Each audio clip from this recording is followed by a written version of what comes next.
I appreciate all of you coming here. We have a very special announcement to make, and it's my pleasure to introduce the Director of Athletics, Greg Christopher. Thanks, Tom. Thank you, everybody, for coming today. Certainly a fun day for Brian, his family, and all the women's basketball. Brian, we knew we were getting a good head coach when we hired you. Didn't know you were going to bring the fan club, and I think you had, 40 or so at the exhibition game. So our season ticket base just went up by having Brian as the head coach. Before I get started, just a couple of thank yous. I certainly want to thank, I'm the one that gets to introduce Brian up here, but this was a team effort in a lot of ways to get to this point.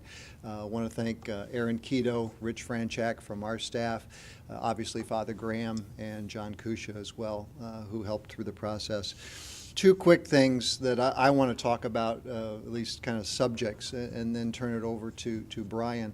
Worth noting. First, I'll touch on the program a little bit, and then I want to mention the process, so kind of everybody has some sense of background there, and then again hand you over to Brian.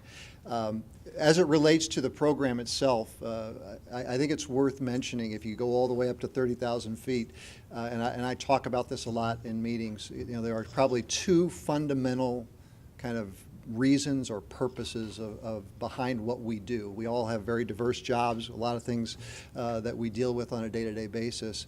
But number one is right there. It's the student athletes. We've got 280 of them in the department, about 15 or so on the team. At the end of the day, every decision we make is with their welfare in mind and what's best for them as they develop, not only academically, athletically, but also as people. And that's what makes every one of our 18 sports and their head coaches so absolutely important and critical, because I would argue that there is no person in a student athlete's life in their 4 or 5 years here who has a more important role in shaping them in their time at Xavier. It's the most important person that we put around student athletes, really in a lot of ways the most important people in the department. The second point I would make is, take a look at this room. You've got the cameras, you've got Shannon. The reason we do athletics at Xavier at a Division I level is about visibility and exposure. And women's basketball is one of the most visible teams, one of the most visible platforms this university has. So again, the head coach is an important role in that. So that's kind of one bit of backdrop. The process piece, just to give you some sense, I will admit that a few weeks ago when this started with the transition, I thought in what I would consider a rather traditional manner of, I knew Brian would be a candidate, but we would get to the spring and we would do a search at that point. Then I spent about a week doing what I call landscape phone calls, talked to a lot of people around the country that are involved in women's basketball from my time on the committee, other coaches, commissioners, people at the NCAA, people in the AAU world, and two, what I would say, common themes kept coming through. One was the strength of the Xavier brand, the history and the tradition with this program. Started with Mark in a lot of different ways, and we're lucky to have him back. But then the other thing that came through loud and clear was the respect that the basketball world has for Brian Neal. And again, that came out loud and clear. So that causes you to drill down a little bit further, and you take a look at the program where it is today. And again, we're still growing, we're still building. I get that it's still going to be a little choppy competitively, but it's generally pointed, I think, in the right direction. If you look at the last two recruiting classes and the talent, you look at the leadership that we've got with the two seniors, and you look at the recruits that we've got coming, again, I think things are pointed in the right direction. So that all led us to the point of, all right, let's sit down with Brian and really peel the onion apart. And we did that last week for about three and a half hours. And clearly his vision sold us. And obviously the other part that I didn't mention is he's got demonstrated success. We make so many decisions in life based on potential, but here's a gentleman that's got demonstrated success as a head coach, and you can't buy that. So with that in mind, again, here's a gentleman that's a leader who is a servant for the student athletes, demonstrated success on the court. About the only flaw I could find in the interview process, and Amy, I'll admit I didn't call you for any flaws, but when he talked about how he likes to unwind, it was with country music, and I'm not sure how that flies. But again, I am thrilled to introduce the next head coach for our women's basketball program, Brian Neal.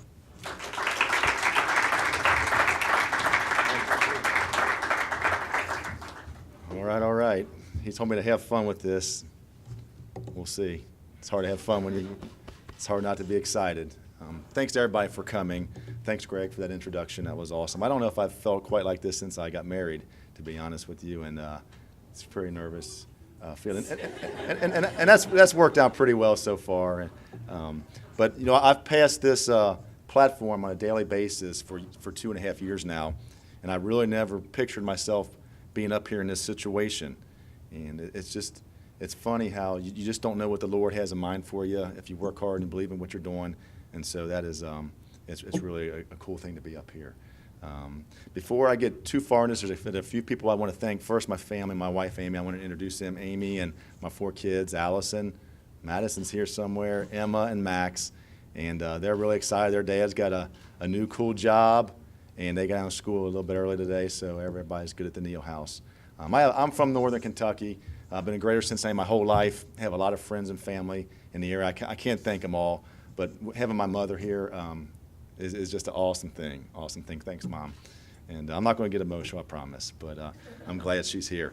A couple other people I want to talk about professionally. Jerry Xavier at Wilmington College and Nancy Winstel, the former coach at Northern Kentucky, was here. And I can't tell you, I was an assistant for 6 years for both of them. It seemed like 12 with Winstel, I got to tell you, but it was 6 years. And I always say, if you can work for Nancy, you can work for anybody. But, you know, I worked for 2 great coaches, and they taught me about teaching and coaching and leadership and how you do things the right way. But the most thing I took was the integrity that they have with their programs, and I've tried to emulate that. And I can never repay them, but I just wanted to know how much I care, and the same with Jerry. Terry Connor, the athletic director over at Thomas More, he gave me my first head coaching job about a decade ago. And if he didn't pull the trigger on that job, then who knows how this has worked out. So I owe him a lot. Amy Wall, she brought me into the Xavier family. I want to thank her for that, and I've been welcomed by the Xavier community ever since with open arms. And speaking of Xavier, the current team members, you know, we've worked so hard over the last couple of years to have a group like this that are such great kids, and that's why we're all in this. 20 years ago, I wrote a personal philosophy of why you want to get into coaching, and it was to make a difference in young people's lives. And I wrote that when I was a kid, when I was not much older than you guys. And I look back, and it's still true today. I'm just in a little grumpier mood sometimes than I used to be back then. But those guys, our coaching staff, they've been so great through this transition. And you know, it's an honor to be a part of your program, and looking forward to working with you guys in the coming days. Okay. And finally, the administration, Greg, Father Graham, John, Kusha, and the rest of the campus. Xavier is really a special place. It's different. The people here are different. I don't know why, but it's just so caring. And it really is it's a very humbling experience to be named, to know they got that kind of trust to name me as the head coach of such an important position. So, you know, it's an honor, and I thank you guys for all that. When Greg called me probably about a month ago and asked me if I would be the interim coach, I obviously wanted to do it, and I embraced it because I knew that these guys, these players, would need leadership, strong leadership. It was a rocky time, and I thought with my experience as a coach and dealing with people that I could provide that experience for them and just kind of make it work out. But to be here today and be announced as the coach takes us to a whole different excitement level for me, you know, and so it really is an honor. And the reason it's so exciting is I'm passionate about college basketball. I don't have a whole lot of other interests in my life. I have my family and you guys now, and that's where I put my focus at. And it's just thrilling for me to be back in the saddle again and to be able to do these things and work with you guys, and to do so in such an exciting time in Xavier's history. I mean, if you look at obviously the much publicized going into the Big East tournament and all the construction and all the growth of the campus, it's such a great time. And, you know, this is a great opportunity for me, our program, and the whole school, and it's just an honor to be a part of it. As for the direction of the program, during this process, I like Greg, I reached out to a lot of coaching colleagues of mine. And then I talked to them about things I should be looking for and things like that. But I talked to a lot of former coaches here. I talked to Mark Elan, who's now on staff, and great to have him. I talked to Melanie Balcom, who was a coach here years ago. I talked to Kevin McGuff. I talked to Tricia Collup, who was an assistant here for years and is now a head coach. And I wanted to pick their brain on why Xavier was special, why it worked for them at that time, and what our niches were and things like that. And those conversations were great, and they really reinforced to me what my vision for the program would be. And that my vision is simple. It's two prongs. I want to be great. We're going to win. We're going to win at basketball. And secondly, we're going to do it the right way and without taking shortcuts. And so that's where I'm coming from. We have a young group in general. They're hungry. They want to return Xavier to national prominence. We're going to do that. We have a special recruiting class in 2014, which I can't wait to announce them on signing day next week. That's going to be a big thing. And our momentum, as Greg alluded, is clearly headed in the right direction. It's all here. The tradition, the academic reputation, the coaching legacies, the excellence, it's all here. And we're going to utilize all that to build this into a great program again that all of Xavier and all of Cincinnati can be proud of. Again, I want to thank everybody for coming, and happy to answer any questions anybody might have.